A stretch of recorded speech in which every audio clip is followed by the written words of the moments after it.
Hi friends, welcome back to my channel. ಎಲ್ಲರೂ ಹೇಗಿದ್ದೀರಾ? ನಾನಂತೂ ತುಂಬ ಚೆನ್ನಾಗಿದ್ದೀನಿ. ನೀವು ಕೂಡ ಚೆನ್ನಾಗಿದ್ದೀರಾ ಅನ್ಕೋತೀನಿ. ಸೊ ನಾನು ಇವತ್ತು ಬಂದ್ಬಿಟ್ಟು ನಿಮ್ಮ ಜೊತೆ ಒಂದು ಚಿಕ್ಕ ರೆಸಿಪಿನ ಶೇರ್ ಮಾಡಬೇಕು ಅಂದ್ಕೊಂಡಿದ್ದೀನಿ. ಸೊ ಅದು ಬಂದುಬಿಟ್ಟು ರಾಗಿ ಮುದ್ದೆ ಮತ್ತು ಸೊಪ್ಪಿನ ಸಾಂಬಾರು. ಸೊ ಸೊಪ್ಪಿನ ಸಾರು ಅಂದ ತಕ್ಷಣ ಅದೆಲ್ಲ ಕುಕ್ಕರಲ್ಲಿ ಕೂಗಿಸಿ ಮಾಡೋ ಅಂಥದ್ದೆಲ್ಲ, ಜಸ್ಟ್ ಒಗ್ಗರಣೆ ಕೊಟ್ಟು ಮಾಡೋದು. ನಾನು ಅದಕ್ಕೆ ಹಾಲು ಬಿಟ್ಟು ಅಗುರ್ಸೋದು ಅಂತ ಹೇಳ್ತೀನಿ. ಸೊ ನಮ್ಮನೆ ಕಡೆ ಅದನ್ನು ಏನು ಹೇಳ್ತೀವಿ ಅಂತಂದರೆ ಸೊಪ್ಪಿನ ಒಗ್ಗರಣೆ ಅಥವಾ ಹಾಲು ಬಿಟ್ಟು ಸೊಪ್ಪನ್ನ ಒಗ್ಗರಣೆ ಮಾಡೋದು ಅಂತ ಹೇಳ್ತೀವಿ. ಸೊ ನಾನಿವಾಗ ಬಂದ್ಬಿಟ್ಟು ಗುರ್ಜೆ ಸೊಪ್ಪಿನ ಸಾಂಬಾರು ಅಥವಾ ಹಾಲಿನ ಒಗ್ಗರಣೆ, ಹಾಲು ಹಾಕ್ಬಿಟ್ಟು ಒಗ್ಗರಣೆ ಮಾಡೋದು ಅಂತ ಏನೇನು ಬೇಕಾಗುತ್ತೆ ಅದನ್ನು ಮಾಡೋಕ್ಕೆ ಅಂತ ಹೇಳ್ತಿದ್ದೀನಿ. ಒಂದು ಹಿಡಿಯಷ್ಟು ಗುರ್ಜೆ ಸೊಪ್ಪು, ಒಂದೇ ಒಂದು ಟೊಮೊಟೊ, ಒಂದು ಈರುಳ್ಳಿ, ಒಂದು ಸ್ವಲ್ಪ ಬೆಳ್ಳುಳ್ಳಿ, ಕರಿಬೇವಿನ ಸೊಪ್ಪು ಮತ್ತು ಒಂದೆರಡು ಮೆಣಸಿನ್ಕಾಯಿ, ಒಂದು ಚಿಟಿಕೆ ಉಪ್ಪು, ಒಂದು ಚಿಟಿಕೆ ಖಾರದ ಪುಡಿ, ಒಂದು ಚಿಟಿಕೆ ಸಾಂಬಾರು ಪುಡಿ ಮತ್ತು ಹಾಲು ಬೇಕಾಗುತ್ತೆ, ಸ್ವಲ್ಪ ಬಿಸಿನೀರು ಬೇಕಾಗುತ್ತೆ ಅಷ್ಟೇ. ಸೊ ನಾನಿವಾಗ ಒಂದು ಬಾಣಲೆನ ಬಿಸಿ ಮಾಡೋಕ್ಕೆ ಇಟ್ಟಿದ್ದೆ. ಅದು ಬಿಸಿ ಆದ ತಕ್ಷಣ 2 ಟೇಬಲ್ ಸ್ಪೂನಷ್ಟು ಎಣ್ಣೆನ ಹಾಕ್ಕೊಳ್ಳಿ. ಅದು ಬಿಸಿ ಆದ ತಕ್ಷಣ ಅಲ್ಲಿಗೆ ಒಗ್ಗರಣೆಗೆ ಏನೇನು ಕಟ್ ಮಾಡಿ ಇಟ್ಕೊಂಡಿದ್ವಿ ಅದನ್ನು ಅಲ್ಲಿಗೆ ಸೇರ್ ಮಾಡ್ಕೊಳ್ಳಿ. ಅಂದರೆ ಈರುಳ್ಳಿ, ಬೆಳ್ಳುಳ್ಳಿ ಮತ್ತು ಮೆಣಸಿನ್ಕಾಯಿ, ಕರಿಬೇವಿನ ಸೊಪ್ಪು, ಸಾಸಿವೆ ಇದನ್ನೆಲ್ಲ ಅಲ್ಲಿಗೆ ಆ್ಯಡ್ ಮಾಡ್ಕೊಳ್ಳಿ. ಸೊ ಅದನ್ನು ಚೆನ್ನಾಗಿ ಫ್ರೈ ಮಾಡಿ, ಅದು ಚೆನ್ನಾಗಿ ಫ್ರೈ ಆಗಬೇಕು. ಸೊ ಇದರಿಂದನೇ ನಮಗೆ ಸೊಪ್ಪಿನ ಸಾಂಬಾರು ಟೇಸ್ಟ್ ಸಿಗೋದು ಅಂತ ಹೇಳ್ಬೋದು. ಅಂದರೆ ನಾವು ಎಕ್ಸ್ಟ್ರಾ ಏನು ಮಸಾಲೆ ಎಲ್ಲನೂ ಆ್ಯಡ್ ಮಾಡೋದಿಲ್ಲ ಇಲ್ಲಿಗೆ, ಬರೀ ಜಸ್ಟ್ ಒಗ್ಗರಣೆ ಕೊಡ್ತೀವಿ. ಮೆಣಸಿನ್ಕಾಯಿ ಮತ್ತು ಉಪ್ಪಲ್ಲೇ ಟೇಸ್ಟ್ ಸಿಗುತ್ತೆ ನಮಗೆ. ಸೊಪ್ಪಲ್ಲೂ ಕೂಡ ತುಂಬ ಚೆನ್ನಾಗಿ ಟೇಸ್ಟ್ ಸಿಗುತ್ತೆ. ಮತ್ತು ಇದನ್ನು ಚೆನ್ನಾಗಿ ಫ್ರೈ ಮಾಡ್ಕೊಳ್ಳಿ. ಅಂದರೆ ಚೆನ್ನಾಗಿ ಈರುಳ್ಳಿ ಎಲ್ಲ ಚೆನ್ನಾಗಿ ಫ್ರೈ ಆಗಬೇಕು. ಆ ಥರ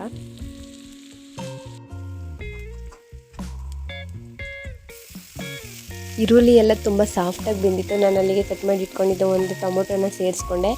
ಟೊಮೊಟೊನ ಚೆನ್ನಾಗಿ ಫ್ರೈ ಆಗಲಿ, ಅಂದರೆ ತುಂಬ ಸಾಫ್ಟಾಗಿ ಫ್ರೈ ಆಗಬೇಕು ಅಂತಂದರೆ ಒಂದು ಚಿಟಿಕೆಯಷ್ಟು ಉಪ್ಪನ್ನ ಆ್ಯಡ್ ಮಾಡ್ಕೊಳ್ಳಿ. ಅದು ತುಂಬ ಚೆನ್ನಾಗಿ ಸಾಫ್ಟ್ ಆಗುತ್ತೆ. ಸೊ ಸಾಫ್ಟ್ ಆದಮೇಲೆ ನಾನು ಕಟ್ ಮಾಡಿ ಇಟ್ಕೊಂಡಿದ್ನಲ್ಲ ಸೊಪ್ಪು, ಗುರ್ಜ ಸೊಪ್ಪು, ಅದನ್ನು ತೊಳೆದು ಇಟ್ಕೊಂಡಿದ್ದೆ. 2 ಟೈಮ್ಸ್ ತೊಳೆದಿಟ್ಟಿದ್ದೆ. ಸೊ ಅದನ್ನು ಆ್ಯಡ್ ಮಾಡ್ಕೊತಿದ್ದೀನಿ. ಇದನ್ನೇನು ಜಾಸ್ತಿ ಟೈಮ್ಸ್ ಏನು ಬೇಯಿಸೋ ಅವಶ್ಯಕತೆ ಇಲ್ಲ, ತುಂಬ ಬೇಗ ಬೆಂದೋಗ್ಬಿಡುತ್ತೆ. ನೀವು ನೋಡ್ತಾ ಇರ್ಬೋದು ಅಲ್ಲಿ ನಾನು ಒಂದು ಹಿಡಿಯಷ್ಟು ಸೊಪ್ಪನ್ನ ನಾನು ಅಲ್ಲಿಗೆ ಹಾಕಿರ್ತೀನಿ. ಬಟ್ ಅದು ತುಂಬ ಎಲ್ಲ ಬೆಂದೋದ್ಮೇಲೆ ಒಂದು ಸ್ವಲ್ಪ ಕ್ವಾಂಟಿಟಿಯಲ್ಲೇ ಸೊಪ್ಪಾಗುತ್ತೆ. ನೀವು ನೋಡ್ತಾ ಇರ್ಬೋದು ಜಾಸ್ತಿ ಟೈಮ್ ಬೇಯಿಸೋ ಅವಶ್ಯಕತೆನೇ ಇರಲ್ಲ, ತುಂಬ ಬೇಗ ಬೆಂದೋಗ್ಬಿಡುತ್ತೆ, ತುಂಬ ಸಾಫ್ಟ್ ಆಗುತ್ತೆ. ಮತ್ತು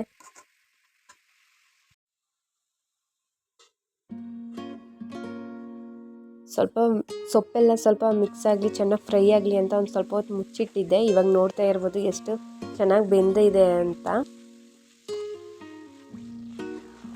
ನೀವೇನಾದರೂ ನನ್ನ ಚಾನೆಲ್ನ ಹೊಸ್ದಾಗಿ ಏನಾದ್ರು ನೋಡ್ತಿದ್ರೆ ಪ್ಲೀಸ್ ಸಬ್ಸ್ಕ್ರೈಬ್ ಮಾಡ್ಕೊಂಡು ನೋಡಿ, ಮತ್ತು ಲೈಕ್ ಮಾಡಿ, ಶೇರ್ ಮಾಡಿ, ಮತ್ತು ಕಮೆಂಟ್ ಮಾಡಿ. ಸೊಪ್ಪೆಲ್ಲ ತುಂಬ ಸಾಫ್ಟಾಗಿ ಬೆಂದಿತ್ತು. ಸೊ ನಾನು ಇವಾಗ ಅಲ್ಲಿಗೆ ಒಂದು ಚಿಟಿಕೆ ಖಾರದ ಪುಡಿ, ಸಾಂಬಾರು ಪುಡಿ ಮತ್ತು ಉಪ್ಪನ್ನ ಆ್ಯಡ್ ಮಾಡ್ಕೊಂಡು ಮಿಕ್ಸ್ ಮಾಡ್ತಾ ಇದ್ದೀನಿ.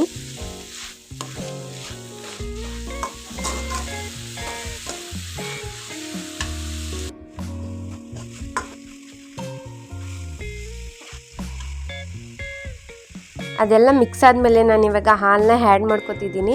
ಒಂದು 3 or 4 ಟೇಬಲ್ ಸ್ಪೂನಷ್ಟು ಹಾಲು ಆದರೆ ಸಾಕಾಗುತ್ತೆ. ನಿಮ್ಗೇನಾದ್ರು ಹಾಲಿನ ಕ್ವಾಂಟಿಟಿ ಜಾಸ್ತಿ ಬೇಕು ಅಂತಂದರೆ ನೀವು ಜಾಸ್ತಿ ಹಾಕೋಬೋದು, ಇಲ್ಲ ಸಾಕು ಸ್ವಲ್ಪ ಇಷ್ಟೇ ಅಂತಂದರೆ ಇಷ್ಟನ್ನೇ ಆ್ಯಡ್ ಮಾಡ್ಕೊಳ್ಳಿ. ಸ್ವಲ್ಪ ಗಟ್ಟಿ ಬೇಕು ಅಂತಂದರೆ ಜಾಸ್ತಿ ಹಾಕೊಳ್ಳೋ ಅವಶ್ಯಕತೆ ಇಲ್ಲ. ತೆಳ್ಳಗೆ ಬೇಕು ಅಂತಂದರೆ ಸ್ವಲ್ಪ ಬಿಸಿನೀರು ಮತ್ತು ಹಾಲನ್ನ ಸ್ವಲ್ಪ ಸೇರಿಸ್ಕೊಳ್ಳಿ ಅಷ್ಟೇ. ಇಷ್ಟೇ ಸಾಂಬಾರು ರೆಸಿಪಿ, ತುಂಬ ಚೆನ್ನಾಗಿದೆ. ಇದನ್ನು ಒಂದು ಕುದಿ ಬರೋವರೆಗೆ ಕುದಿಸಿದ್ರೆ ಚೆನ್ನಾಗಿರುತ್ತೆ. ಟೇಸ್ಟ್ ಮಾತ್ರ ಸಖತ್ತಾಗಿರುತ್ತೆ. ಟ್ರೈ ಮಾಡಿ ನೋಡಿ ನೀವು ಒಂದ್ಸರಿ. ಇಷ್ಟೇ ಈಸಿ ರೆಸಿಪಿ ಇದು.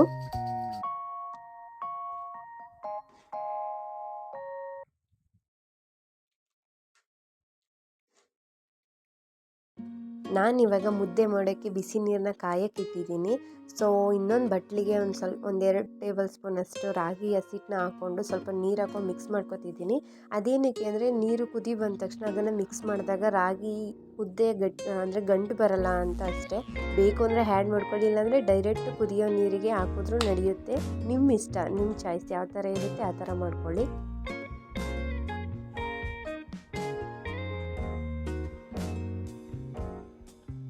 ರಾಗಿ ಮುದ್ದೆ ತುಂಬ ಸಾಫ್ಟಾಗಿ ಬರಬೇಕು ಅಂತಂದರೆ ಕುದೀತಿರೋ ನೀರಿಗೆ ಒಂದು ಸ್ವಲ್ಪ ತುಪ್ಪ ಅಥವಾ ಎಣ್ಣೆನ ಸೇರಿಸ್ಕೊಳ್ಳಿ. ಸೇರಿಸ್ಕೊಂಡಿಲ್ಲ ಅಂದರೂ ಚೆನ್ನಾಗಿ ಬರುತ್ತೆ. ಬೇಕು ಅಂತಂದರೆ ಸೇರಿಸ್ಕೋಬೋದು, ಇಲ್ಲಾಂದರೆ ಸ್ಕಿಪ್ ಮಾಡ್ಕೊಳ್ಳಿ. ಚೆನ್ನಾಗಿ ಕುದಿ ಬರಬೇಕು. ಕುದಿ ಬಂದಮೇಲೆ ರಾಗಿ ಹಸಿಟ್ಟನ್ನ ಹಾಕ್ಕೊಂಡು ತಿರುಗಬೇಕು. ಚೆನ್ನಾಗಿ ತಿರುಗಿದಷ್ಟು ಮುದ್ದೆ ತುಂಬ ಚೆನ್ನಾಗಿ ಬರುತ್ತೆ. ನೀವು ನೋಡ್ತಾ ಇರ್ಬೋದು, ನಾನು ಲೋ ಫ್ಲೇಮಲ್ಲೇ ಇಟ್ಕೊಂಡು ಕುದಿಸ್ತಾ ಇರೋದು. ಇವಾಗ ನಾನು ಹಸಿಟ್ಟನ್ನ ಹ್ಯಾಡ್ ಮಾಡ್ಕೊತಿದ್ದೀನಿ. ಸ್ವಲ್ಪ ಹಸಿಟ್ಟನ್ನ ಹ್ಯಾಡ್ ಮಾಡಿಕೊಂಡೇ ಮಿಕ್ಸ್ ಮಾಡಿ, ಅವಾಗ ತುಂಬ ಚೆನ್ನಾಗಿ ಬರುತ್ತೆ. ತೀರಾ ಜಾಸ್ತಿ ಹಾಕ್ಕೊಂಡು ಮಾಡಿಬಿಟ್ರೆ ಅದು ಚೆನ್ನಾಗಿ ಬರೋದಿಲ್ಲ. ಅದಕ್ಕೆ ಸ್ವಲ್ಪ ಅಂತಲೇ ಆ್ಯಡ್ ಮಾಡ್ಕೊಳ್ಳಿ. ನಮ್ಮ ಮನೇಲಿ ತುಂಬ ಗಟ್ಟಿ ಆದರೆ ಯಾರಿಗೂ ಇಷ್ಟಪಡಲ್ಲ. ಸ್ವಲ್ಪ ತೆಳುವಾಗಿರಬೇಕು, ಸಾಫ್ಟಾಗಿರಬೇಕು, ಆ ಥರ ಆದರೆ ತುಂಬ ಇಷ್ಟಪಡ್ತಾರೆ.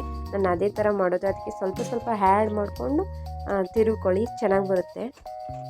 ಸ್ವಲ್ಪ ಟೈಮ್ ಅದನ್ನು ಗ್ಯಾಸ್ ಸ್ಟವ್ ಮೇಲೆ ಇಟ್ಟು ಬೇಯಿಸ್ಕೊಳ್ಳಿ, ಅವಾಗ ಚೆನ್ನಾಗಾಗುತ್ತೆ. ನಾನು ನಿಮ್ಗೆ ತೋರಿಸ್ತಿದ್ದೀನಿ ಇವಾಗ. ಸ್ವಲ್ಪ ನೀರಲ್ಲಿ ಅದ್ದಿ ತೋರಿಸ್ತಿದ್ದೀನಿ ಎಷ್ಟು ಸಾಫ್ಟಾಗಿ ಬಂದಿದೆ ಅಂತ.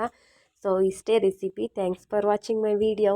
ಇಷ್ಟ ಆದರೆ ಲೈಕ್ ಮಾಡಿ, ಶೇರ್ ಮಾಡಿ ಮತ್ತು ಕಮೆಂಟ್ ಮಾಡಿ. Thank you so much. Bye bye.